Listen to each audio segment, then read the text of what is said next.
அதாவது ஒரு நியூஸ் வந்து ரொம்பவே வைரலா போயிட்டுருக்குங்க. என்னன்னா, எங்க பார்த்தாலும் இந்த நியூஸா தாங்க இருக்குது. Facebook போனாலும், Instagram போனாலும், YouTube போனாலும், எங்க பார்த்தாலும் இந்த நியூஸா தான் இருக்குது. ஸோ நம்மளோட கருத்துக்கள வந்து சொல்லிருவோமே. அதாவது இப்போ இந்த ஜெயம் ரவி, ஆர்த்தி அவங்களோட விவாகரத்த வந்து அறிவிச்சிருக்கிறாங்க.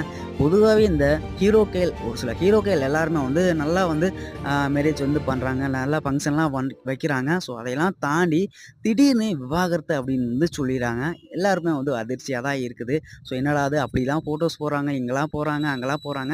அங்கலாம் வந்து ஒரு ஃபோட்டோஸ் எல்லாமே வந்து பண்றாங்க. எல்லாமே பார்க்குறோம். ஸோ அதையெல்லாம் தாண்டி என்னடா நல்லா தான் இருந்தாங்க. இப்படி டிவோர்ஸ் அப்படின்னு வந்து சொல்றாங்களே அப்படின்னு ஒரு அதிர்ச்சியா தான் இருக்கும். இவங்க எல்லாருமே வந்து அ படத்துல தாங்க எல்லாருமே சி சினிமா டயலாக் பேசிக்கிட்டு திரியிறாங்க. ஆனா நிஜத்துல இவங்க எல்லாருமே வந்து 0 தான். ஸோ நம்மளோட கருத்து இதுதான்.